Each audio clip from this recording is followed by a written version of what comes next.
자, 다시 성경의 첫 번째 책 창세기 19장으로 돌아가겠습니다. 구약 성경 23페이지 창세기 19장 1절에서 11절까지의 말씀입니다. 구약 성경 23페이지 창세기 19장 1절에서 11절까지의 말씀. 자, 우리 같이 하나님의 말씀을 읽도록 하겠습니다. 시작. 저녁 때에 그 두 천사가 소돔에 이르니 마침 롯이 소돔 성문에 앉아 있다가 그들을 보고 일어나 영접하고 땅에 엎드려 절하며 이르되 내 주여 돌이켜 종의 집으로 들어와 발을 씻고 주무시고 일찍이 일어나 갈 길을 가소서. 그들이 이르되 아니라 우리가 거리에서 밤을 새우리라. 롯이 간청하매 그제서야 돌이켜 그 집으로 들어오는지라. 롯이 그들을 위하여 식탁을 베풀고 무교병을 부으니 그들이 먹으니라. 그들이 눕기 전에 그 성사람 그 소돔 백성들이 노소를 막론하고 원근에서 다 모여 그 집을 에워싸고 롯을 부르고 그에게 이르되 오늘 밤에 내게 온 사람들이 어디 있느냐 이끌어내라. 우리가 그들을 상관하리라.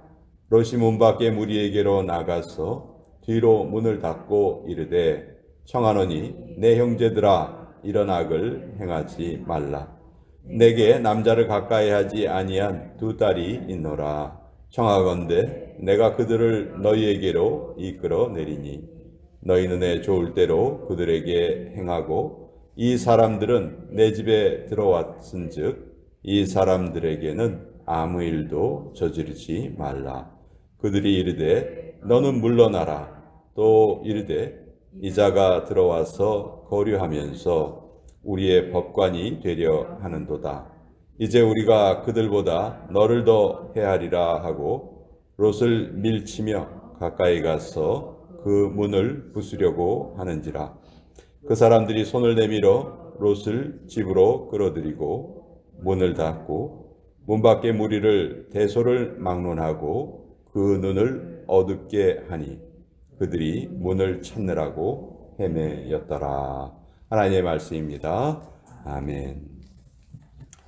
자, 오늘 창세기 19장은 그 유명한 소돔과 고모라의 멸망에 대해서 우리에게 알려주시는 말씀입니다.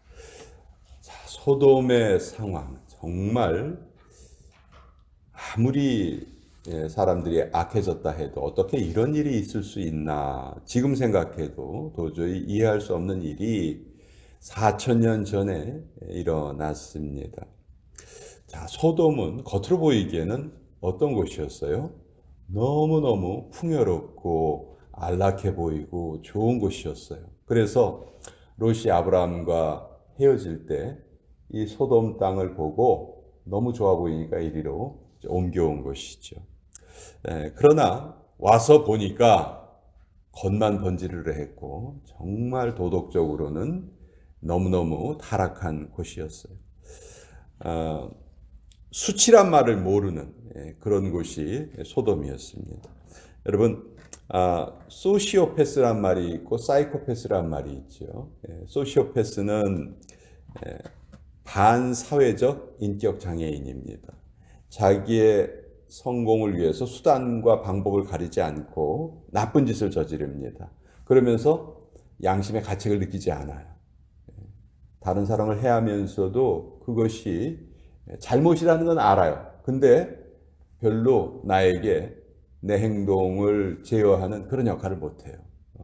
반면에 사이코패스는요, 아예 양심이라는 것 자체가 존재하지 않습니다. 이런 사람들이 이제 사이코패스. 그러니까 사이코패스는 막 사람들을 막 죽이기도 하고 막 이러죠. 자, 사이코패스, 소시오패스 이런 말들이 오늘날 정말 우리 귀에 많이 들리고 있는데 4,000년 전에 이 소돔 사람들이 제가 보기에는 전부 다 사이코패스들이었고 소시오패스들이었다. 그런 생각이 듭니다. 에스겔서 16장 49절에서 50절 사이에 보면 이런 기록이 있어요. 내 아우 소돔의 죄악은 이러하니 그와 그의 딸들에게 교만함과 음식물의 풍족함과 태평함이 있으며 또 그가 가난하고 궁핍한 자를 도와주지 아니하며 거만하여 가증한 일을 내 앞에서 행하였습니다. 소돔과 고모라의 그 죄악의 근원은 풍요함에 있었어요. 하나님이 내려주신 그 풍요의 복을, 그것을 하나님의 은혜인 줄 깨닫지 못하고 그것 가지고 교만해지고 오히려 그것 가지고 다른 사람들을 착취하려 하고, 이런 죄악은 근본적으로 하나님이 없는 데서, 하나님을 섬기지 않는 데서 오는 것이죠. 하나님이 창조주시라는 것을 우리가 인정한다면 정말 우리는 교만할 수가 없습니다. 피조물인 주제에 창조주 앞에서 교만할 수가 없는 것이죠. 이 소돔이라는 도시, 라틴어 소도미아라는 말이 있는데 동성애를 뜻하는 말이 소돔이라는 이 도시 이름에서 유래가 됩니다. 오늘도 보면은 천사 두 사람이 이제 롯의 집에 이르릅니다. 자, 이 천사 두 사람은 바로 앞장에 창세기 18장에 아브라함의 집에 방문했던 그 세 사람 중에 두 사람이죠. 아브라함 집에 방문했던 세 사람은 한 분은 하나님이시고 두 사람은 이제 천사였어요.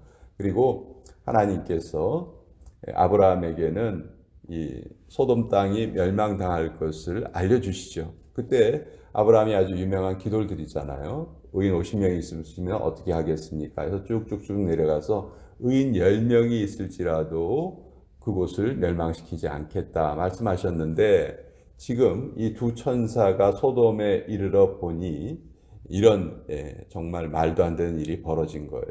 롯은 어떻게 하든지 그 두 천사를 보호하려고 합니다. 뭐 천사의 모습으로 보이지는 않았을 거예요. 우리처럼 이런 사람의 모습으로 보였는데 나그네를 이렇게 잘 대접하려는 그 롯의 마음이 잘 나타나 있어요. 그런데 4절에 어떤 기록이 있냐면 그들이 눕기 전에 그 성사람 곧 소돔 백성들이 노소를 막론하고 원근에서 다 모여 그 집을 에워쌌다. 여기에 보면 참 기막힌 표현들이 많이 나오죠. 노소를 막론하고 젊은이나 나이 든 사람이나 다 똑같이 이런 악에 빠져 있었고요. 또 원근에서 다 모였다. 가까이에 있든지 멀리 있든지 어떻게 이런 소식은 그렇게 빨리 전해지는지 모르겠어요. 그래서 그들이 모여서 롯을 찾아옵니다. 그러면서 뭐라고 요구하냐면 오늘 밤에 내게 온 사람들이 어디 있느냐? 이끌어내라. 우리가 그들을 상관하리라. 정말 이게 정말 인간들의 말인가라는 그런 생각이 들 정도로 정말 죄악에 가득 찬 말을 하죠. 자, 롯이 어떻게든지 이 사람들을 보호하려고 합니다. 근데 롯의 대응도 사실은 바른 대응이라고 할 수 없어요. 어떤 사람이 악을 행하면 그 악을 고쳐주려면 선을 제시해야 되죠. 근데 롯은 또 다른 악을 제시합니다. 두 딸이 나에게 있는데 그 두 딸을 내줄 테니까 마음대로 하고 이 사람들은 건드리지 말아라. 아니 롯의 두 딸의 입장에서 보면 이게 무슨 날벼락이에요? 이게 무슨 아버지가 할 말이에요? 이건 정말 왜 롯이 이런 말을 할 수밖에 없었나? 성경에 보면 롯을 의인이라고 표현을 하는데 왜 롯이 이런 말을 하는가? 롯도 이 소돔에 살면서 너무 많이 물들어 버린 거예요. 이렇게 자기 딸들을 소중하게 생각하지 않고 이런 말을 할 정도로, 저는 이 말이 어떻게 이제 원인이 됐는지 모르는데 나중에 롯은 내 딸들을 범해라 하고 내주지만 실제로 이 딸들을 범한 사람이 누가 됩니까? 롯 자신이 되죠. 자기가 이 두 딸들을 범하는. 그래서 모압과 암몬 족속이라는 그 이방 족속이 탄생하는 그런 비극이 벌어지는데 바로 이런 내용이에요. 자, 이때 이 소돔 사람들이 이것을 말을 듣지를 않죠. 말 들을 사람이라면 이런 행동조차 처음부터 하지도 않았겠지요. 예. 그러니까 이제 천사가 결국은 특별한 힘을 사용을 합니다. 갑자기 이들의 눈을 다 멀게 해버리죠. 그리고 롯에게는 내가 너는 꼭 구원을 해주겠다. 혹시 너에게 가까운 사람들이 있느냐? 그래서 롯이 이제 당장 그 사위들을 찾아가죠. 그 두 딸하고 결혼을 할 사위를 찾아가서 우리가 곧 큰 재앙을 만날 테니 우리 같이 피하자. 근데 그 사위들은 롯의 그 말을 농담으로 여겼다. 이렇게 성경이 말합니다. 아니, 우리 예비 장인께서 이거 뭐 좀 정신이 이상해지셨나? 그렇게 생각을 했다는 것이죠. 이렇게 멸망당하기 직전의 모습이 소돔 사람들의 모습이요. 오늘을 살아가는 불신자들의 모습하고 너무나 똑같습니다. 너무나 똑같아요. 그리고 이 이후에 이뤄진 일은 우리가 너무도 잘 알죠. 하늘에서 유황불이 떨어져 가지고 소돔과 고모라는 다 멸망당하고 맙니다. 자, 롯의 가족들이 구원을 받을 때 또 안타까운 일이 하나 있었죠. 조건이 하나 있었어요. 뭐예요? 뒤를 돌아보지 말아라. 절대로 뒤를 돌아보지 말아라. 근데 누가 뒤를 돌아봐요? 롯의 아내가 뒤를 돌아보고 롯의 아내는 소금 기둥이 되었다. 성경이 또 이렇게 말을 합니다. 이러한 그 성경의 내용은 아주 명확한 스토리로 우리에게 영적인 싸움이 무엇인가, 영적인 삶이 무엇인가를 너무도 잘 알려줘요. 우리가 지금 신앙생활을 해 나가고 있을 때 결코 뒤를 돌아보지 말라는 것이죠. 그렇죠? 네. 출애굽기를 보면 하나님께서 이스라엘 백성들이 애굽 땅에서 탈출을 할 때 사실 처음에 말을 제대로 안 들었어요. 그렇죠? 또 홍해 앞에서 막 불평하고 막 하나님께서 그렇게 능력을 보여주셨는데도 하나님은 믿지 않았어요. 그때 하나님이 모세를 통해서 홍해물을 가르게 하고 건너게 하셨어요. 그렇죠? 또 광야 생활을 하면서도 물이 없다, 뭐 배가 고프다, 고기를 먹고 싶다, 별의별 불평을 다 했습니다. 그때도 하나님께서 그거를 다 해결해 주셨어요. 야단 안 치셨어요. 근데 왜 이 사람들이 가나안 땅에 못 들어갑니까? 가나안 땅을 바로 앞에 두고 가나안 땅을 들어갈 시점에 거기서 불평을 하죠. 하나님이 그 이전에는 야단 안 치셨어요. 근데 이때는 하나님이 가장 크게 진노하시죠. 그리고 이들은 결국 가나안 땅에 들어가지 못합니다. 이건 무엇을 우리에게 알려주시냐면 천국을 바로 앞두고 있는 사람들이 뒤돌아선다면 하나님께서는 그것을 용서하시지 않는다는 거예요. 그 이전에 연약하고 어리고 신앙적으로 미숙할 때 그때는 하나님이 용서해 주세요. 이끌어 가세요. 아무 소리 안 하세요. 어리니까. 뭐 어린아이들이 뭐 수학 문제 못 푼다고 우리가 야단칠 수 있겠어요? 그러나 그때는 잘 이끌어 가시는데 결정적인 순간에 어느 정도 시간이 지났을 때 뒤를 돌아서면 하나님 그것은 용서하지 않으시죠. 그래서 롯의 아내가 이렇게 소금 기둥으로 변한 것은 우리에게 참 큰 교훈을 줍니다. 롯을 생각해서 아브라함을 생각해서 롯의 가족을 구해 주려 하셨고 이제 롯의 아내는 이제 구원의 마지막 단계에 이르는 거예요. 그렇죠? 그냥 빠져나가기만 하면 돼요. 근데 그 순간에 뒤를 돌아봤어요. 이제 가나안 땅에 들어가기만 하면 되는 이스라엘 백성들이 거기에서 불평했을 때, 뒤를 돌아봤을 때 하나님은 그것을 용서하지 않으신 것처럼 롯의 아내도 이 순간에 용서받지 못하고 이런 비극을 맞이하게 되었다.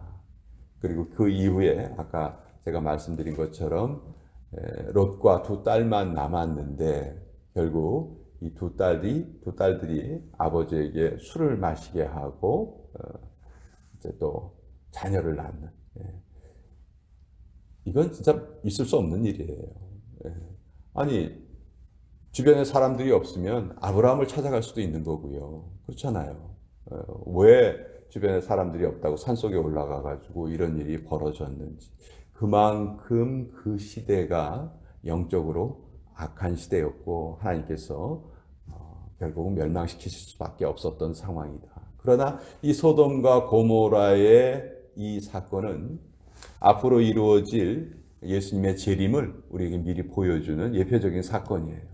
세상의 마지막 날에도 똑같은 일이 있을 거라는 것이죠. 그러니까 우리는 끝까지 믿음을 잘 지켜나가고 우리의 믿음을 주님 앞에 보여드려야 되겠다. 그런 말씀을 또 오늘 같이 나누어 봅니다. 자,